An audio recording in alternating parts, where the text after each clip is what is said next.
Good afternoon and salam Malaysia Madani. Thanks for joining us. You're watching World Today. Before we begin, here's a brief look at today's top stories. The US House of Representatives narrowly passed a defense policy bill approving a record $1.15 trillion in funding for the Pentagon as the Iran war continues. The vote largely followed party lines, with most Republicans supporting the measure while most Democrats opposed it.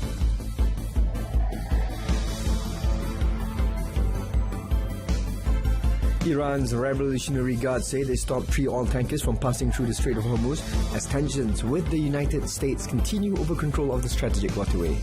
The group warned that any vessel attempting to pass through the strait without coordination with Iran would face consequences.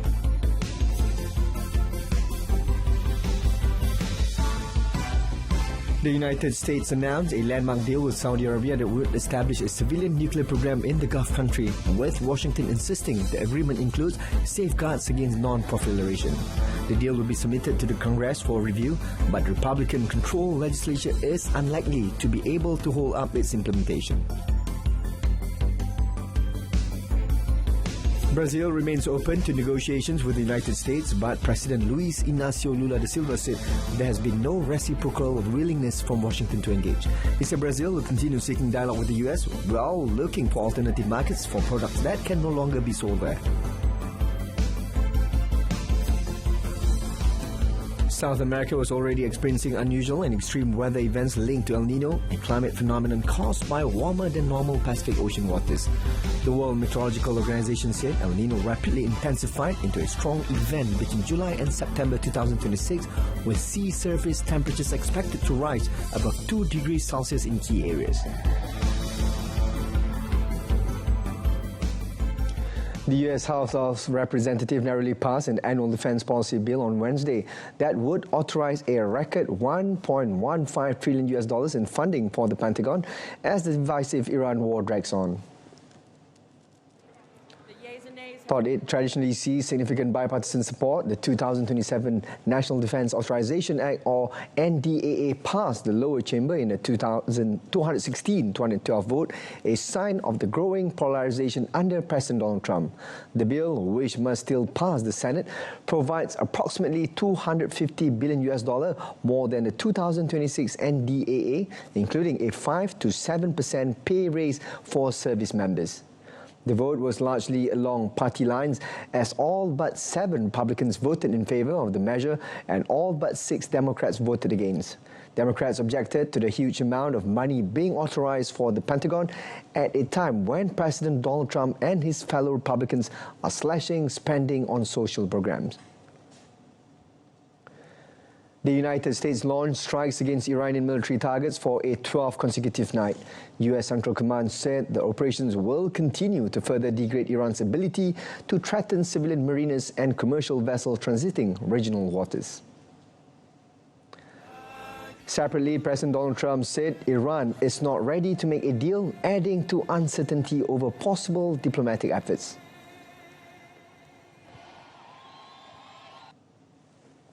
And the stock market has said, and that's with this skirmish we have going on. I call it a skirmish. This is with this skirmish we have with the Islamic Republic of Iran. And I call it that because, let me tell you, they're getting hit so hard and they want to make a deal. But I say they're not ready to make a deal. Because every time they make a deal, they want to change it and everything. They're not ready. They'll be ready very soon. Iran's Joint Military Command warned, according to state media, that if Trump's threat against infrastructure was carried out, Iranian forces would target regional oil, gas, electricity and economic infrastructure and prevent the export of even a single drop of oil. Iran said Wednesday its forces carried out retaliatory drone strikes on U.S. bases in Jordan and Bahrain, hitting facilities housing troops and equipment after consecutive American attacks inside Iran. In statements published on its website, the Army said its forces hit buildings housing U.S. forces and U.S. equipment depots at the Al-Azraq base in Jordan and targeted large U.S. equipment depots and silos as well as heavy aircraft maintenance hangars at the Sheikh Issa Air Base in Bahrain. The strikes were in retaliation for a recent U.S. attacks against Iranian regions, it said, adding that its forces are ready to confront any new conspiracy and adventurism by the enemy. Several explosions were reported on Wednesday morning in the different parts of Iran, including the southern port city of Bushehr and the northwestern city of Tabriz, while Tehran's air defenses were activated following fresh U.S. strikes. In the latest development, Iran's Revolutionary Guard said Thursday they stopped 3 oil tankers from passing through the Strait of Hormuz as the United States and Iran vie for control for the vital waterway. In recent weeks, Iran has said tankers using a route hugging the Omani coast to traverse the strait in a bid to strong-arm vessels into using its own waters and pay for safe passage. Iran's Revolutionary Guards warn that the Strait of Hormuz is under its control, saying any vessel attempting to pass through the strategic waterway without coordination with Iran would face consequences. The guards added that the ships acting on what they describe as U.S. influence and attempting to transit the strait without approval from Tehran would suffer the same fate. Yemen's Houthis said early on Thursday they had carried out a military operation targeting 2 Saudi oil tankers, and maritime security reports said one of the vessels named the group, the Saudi flag tanker Insilia, had been hit in the Red Sea. The Houthis identified the 2 tankers as Insilia and Layla, saying the vessels had violated a naval blockade imposed by the Iran-aligned group on Saudi Arabia. The Houthis said they targeted the tankers with a number of ballistic and cruise missiles.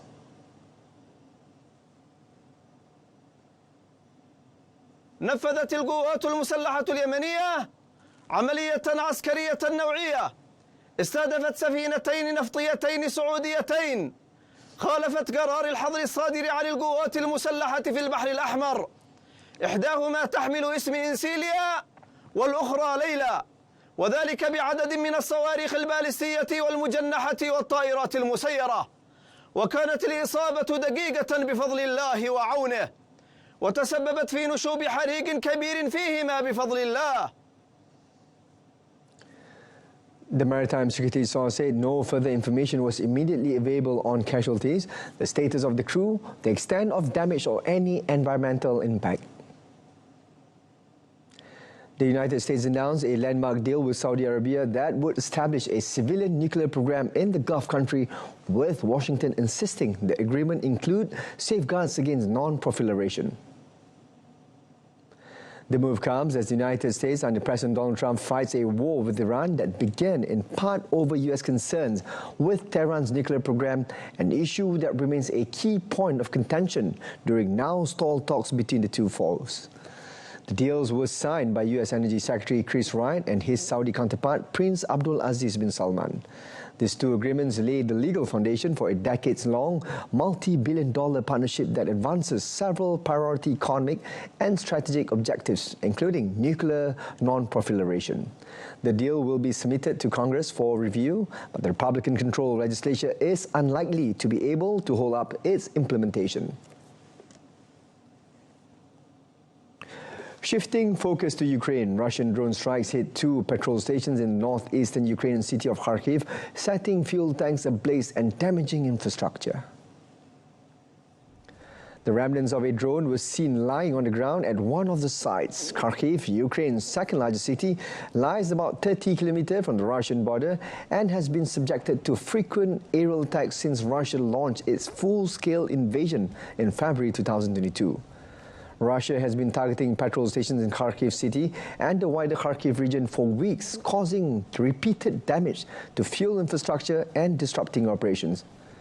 Footage filmed after the attack showed damaged petrol pumps, scorched equipment, and emergency crews continuing recovery work at multiple locations. No casualties were reported.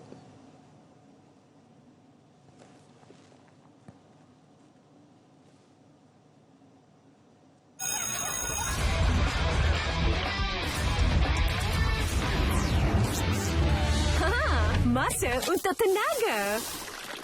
Berikan Milo yang penuh kebaikan demi si juara menjayakan setiap aktivitinya. Jom minum Milo. Welcome back. Brazilian President Luiz Inácio Lula da Silva said that Brazil remains open to negotiations with the United States, but has yet to see a reciprocal willingness to engage. Demonstration of US President Donald Trump imposed a 25% tariff on a range of Brazilian products effective Wednesday, citing what it described as unfair trade practices by Brazil. Lula said there is no ban on negotiations with the US, but that Brazil will seek alternative markets for products it is unable to sell there. Eu, pessoalmente, fui aos Estados Unidos, ficamos 3 horas discutindo negociação. O Márcio Alckmin, o Dario e o Haddad, quando eram ministros, fizeram várias tentativas de negociar e a gente nunca encontrou reciprocidade na conversa. O presidente da República, então, sanciona o projeto de lei. U.S. Trade Representative Jamieson Greer said he hoped to strike some interim trade deals with Mexico and Canada this year while tackling thornier changes to the U.S.-Mexico-Canada agreement in 2027. His strongest signal yet, the pact will not be renewed this year. He also said issues such as tighter rules of origin for autos and labor and environmental regulations could require more time and discussion, including with Congress in the following year.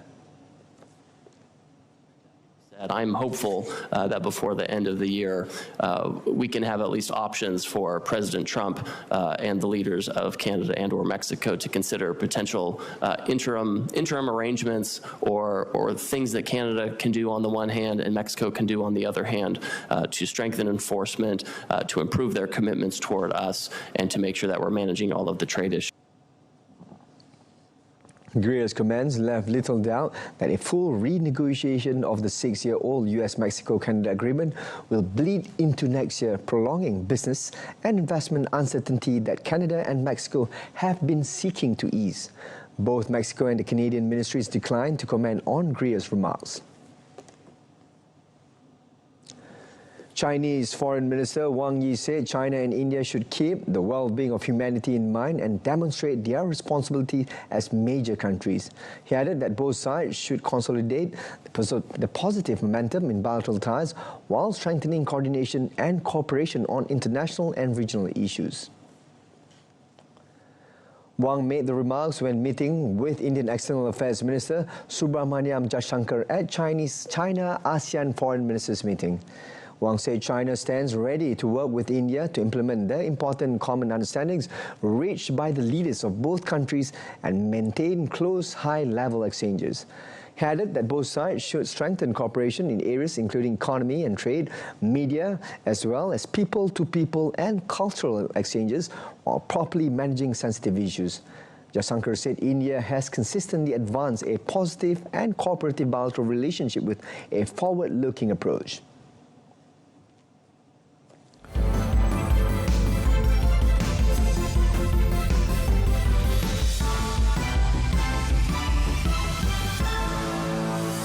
Five days in New York City Legionnaires outbreak.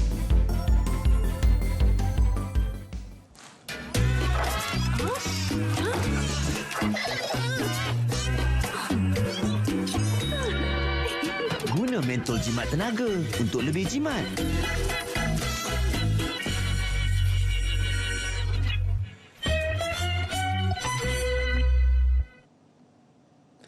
Mexican journalist Francisco Oliva was found dead on Wednesday in the southern state of Oaxaca, marking at least the 4th killing in a journalist in the country since June. The state's Attorney General's office said in a statement the state prosecutor's office has begun investigations into the killing, adding it has sought assistance from the Special Prosecutor's Office for Crimes Against Freedom of Expression. Liva 60 primarily reported on stories that exposed government corruption and violence linked to criminal groups operating in Oaxaca. In early July, Mexican authorities confirmed that the remains found on a property in the eastern state of Veracruz belonged to journalist Roxana Guzman, who had been kidnapped a month earlier by an armed group. According to the organization Article 19, journalists Luis Angel Lopez and Manuel Moreno were also killed in June in connection with their reporting. So far in 2026, at least 5 journalists have been killed. Mexico is considered one of the most dangerous countries in the world for journalists outside active war zones.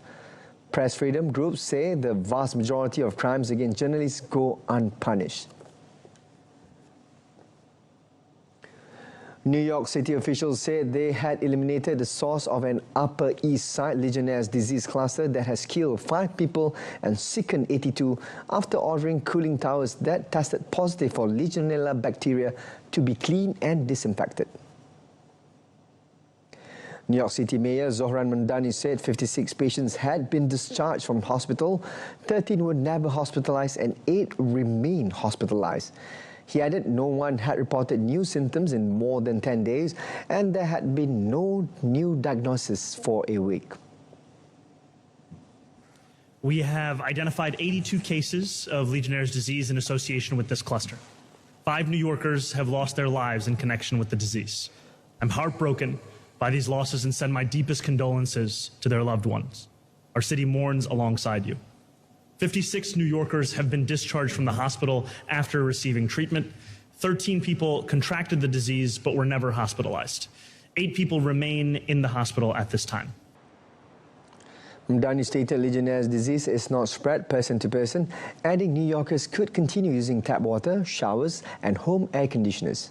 Health Commissioner Dr. Alistair Martin said cooling towers, which regulate building cooling system, can breed Legionella in warm conditions and spread contaminated mist. South America was already experiencing unusual and extreme climate events linked to El Nino, a climate phenomenon associated with warmer than normal waters in the eastern Pacific Ocean.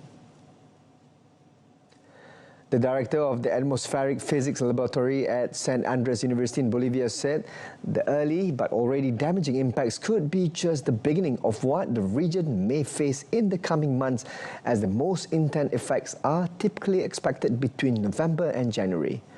The World Meteorological Organization, WMO, observed rapid development into a strong El Nino event during July-September 2026, with sea surface temperature anomalies expected to exceed 2 degrees Celsius in key monitoring regions. Meanwhile, WMO Secretary General Celeste Saulo confirmed that El Nino conditions were already underway and were forecast to strengthen rapidly, increasing the chances of drought, heavy rainfall, heat waves on land and marine heat waves in many regions. Turning to wildfire developments, firefighters battle a wildfire in southeastern France as authorities warn the risk of new blazes remain very high across large parts of the country following weeks of intense heat. Wildfires have burned more land in Europe this year than the annual average in the past 2 decades, data shows, as the world's fastest warming continent has endured 3 stifling, virtually back-to-back heat waves this year. Scientists say human-driven climate change is increasing the intensity of heat waves, droughts and wildfires, while also creating conditions for sudden destructive storms. In France, where 2 firefighters died on Tuesday as their truck was engulfed in flames in southwest region of Gironde. 2 houses burned and 80 people were evacuated as a wildfire approached homes in the sparsely populated area of Fethiye in southwest Turkey. Efforts to extinguish the fire that broke out in the Kamlika neighborhood of Antalya Kepes district are underway by air and on the ground. Turkey's Disaster Management Authority, AFAD, said 14 helicopters, 5 planes and 53 fire trucks were working to contain the fire with 380 personnel, adding that 25 homes in the Fethiye district were evacuated. Dozens of people have been evacuated from the area. Helicopters were dousing the flames in the dense forest in the mountainous area while firefighters tackled them from the ground. According to officials, the initial assessment found out the fire may have been caused by wind, heat and dry conditions in the area. The U.S. National Hurricane Center said on Wednesday that Tropical Storm Bertha has made landfall in St. Bernard Parish, Louisiana. Bertha's trajectory and landfall was captured by satellite imagery from the Cooperative Institute of Research in the Atmosphere in coordination with the National Oceanic and Atmospheric Administration. Bertha's maximum sustained winds are estimated to be 75 kilometers per hour with higher gusts. Bertha is the second named storm of the 2026 Atlantic hurricane season after Tropical Storm Arthur brought some flooding to the US last month. Authorities said at least 26 people have died this week in India's northeastern state of Assam due to flooding after incessant rain with more thunderstorms and strong winds expected to hit several parts of the country's north and east. The Assam Disaster Management Authority said 21 people were killed on Tuesday after severe flooding in the state, bringing the week's total to 26. All over village people came today. Around 60 to 70 patients have been seen yet, and there is a big problem about the drinking water. There is no water for drinking. As you see, our well is submerged. Because of that, we have so much difficulty in our areas. The Mahaputra, one of the world's largest rivers, was above its danger marks in some places. The state sees damage from the increased flow of water nearly every year during monsoon. Meanwhile, India's weather office was expecting more heavy rain and thunderstorms for Assam, Gujarat and Kashmir in the north. Authorities in the Himalayan state of Himachal Pradesh warned of flash floods and inundation in parts of the state.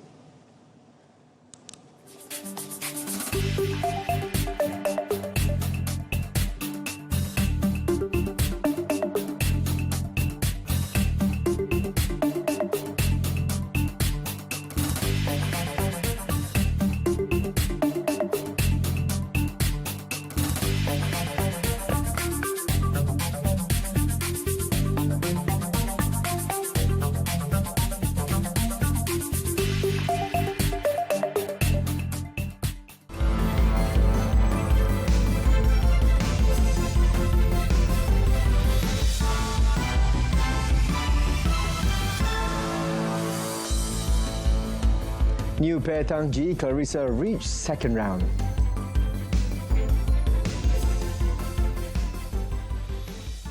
Newly minted national mixed doubles pair Cheng Tan-ji, Clarissa Tan made their first advance to the second round when they defeated German pair Marvin Seidel, Tuk Puang Nguyen in the first round of the China Open.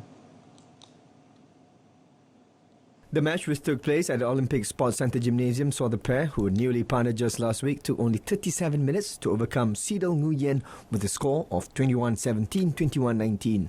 The result also marks Tan-ji Clarissa's first time advancing to the second round since being paired together, following an early exit in the first round of the Japan Open last week. Meanwhile, national men doubles pair Goh Zifei, Noor Izzuddin, Mohammad Rumsani also marched into the second round after bouncing back from a first set loss to secure a 2-1 victory over Taiwanese pair Cheng Zi-Rei, Ling Yu-Chie. After dropping the first set 15-21, Zifei Noor Izzuddin regrouped to take the second set 21-15 before completing the comeback with a 21-16 win in the decider. Meanwhile, Thai badminton player Kunlavut Vitisan was knocked out of the China Open in the first round by Denmark's Rasmus Gem. Gem beat the Thai second seed 21-13, 8-21, 21-19. In women's singles, Chinese second seed Wang Ziyi came from a game down to beat Scotland's Kirsty Glimmer. The defending champion won 15-21, 21-5, 21-18. Elsewhere, Japanese third seed Akane Yamaguchi eased past Thailand's Supin Nada Katitong 21-13, 21-1.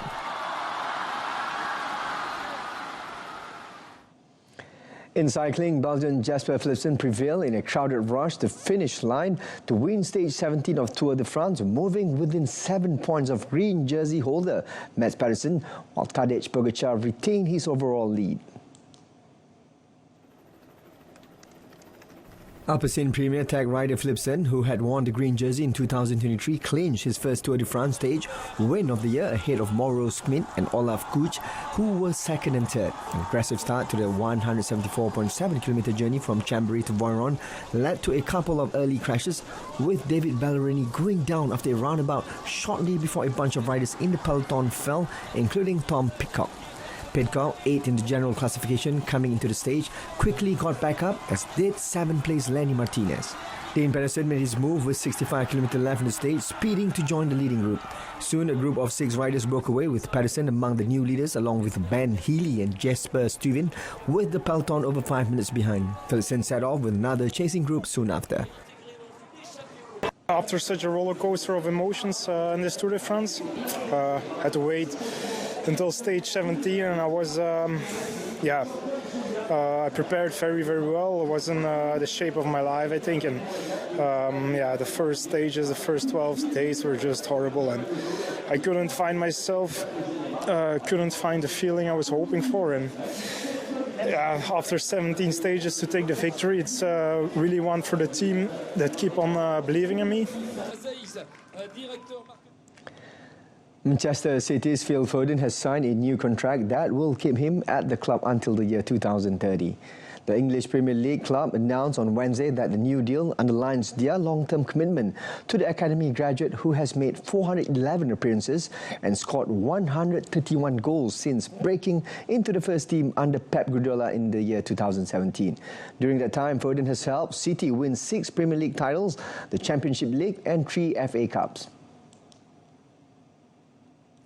Foden registered 10 goals and 7 assists in 50 appearances for City across all competitions last season, but the 26-year-old was omitted from England's World Cup squad by manager Thomas Tuchel after a dip in form in 2026, during which he failed to score and managed only 3 assists. Yeah, it's an unbelievable feeling. Obviously, being here since a young age, coming through the full academy into the first team, it's always been a dream of mine to play for City. And I'm lost for words, really, to continue my journey. I've had so many great memories here, winning a lot of trophies, and I've enjoyed every single day. Manchester City will begin their Premier League campaign under new manager Enzo Maresca on 23rd August against Bournemouth. Liverpool have a few areas that need to be strengthened in the transfer market after losing key players and suffering injury setbacks. The Premier League club's manager Andoni Iraola said Liverpool have signed Jeremy Jackett and Victor Munoz but lost Mohamed Salah, Andy Robertson and Ibrahima Konate, while Hugo Ekitike, Conor Bradley and Giovanni Leoni are sidelined through injury. I think it's difficult to say a number when the market is open, and you have to be always open to new options to improve the squad, and there are obvious situations that we know that we need to sign players, where winger, for example, no? We definitely need to sign a winger, but there are other situations that we will have to analyze what the market gives you, what's the cost, how we also see the players we have. Liverpool begin their pre-season preparation with a match against Sunderland in Nashville on Saturday. They play their first game of the Premier League season away to Newcastle on 23rd August. That concludes today's edition of World Today. Till then, I'm Sahih Samsudin. Malaysia Madani, kesejahteraan dinikmati. Thank you for watching.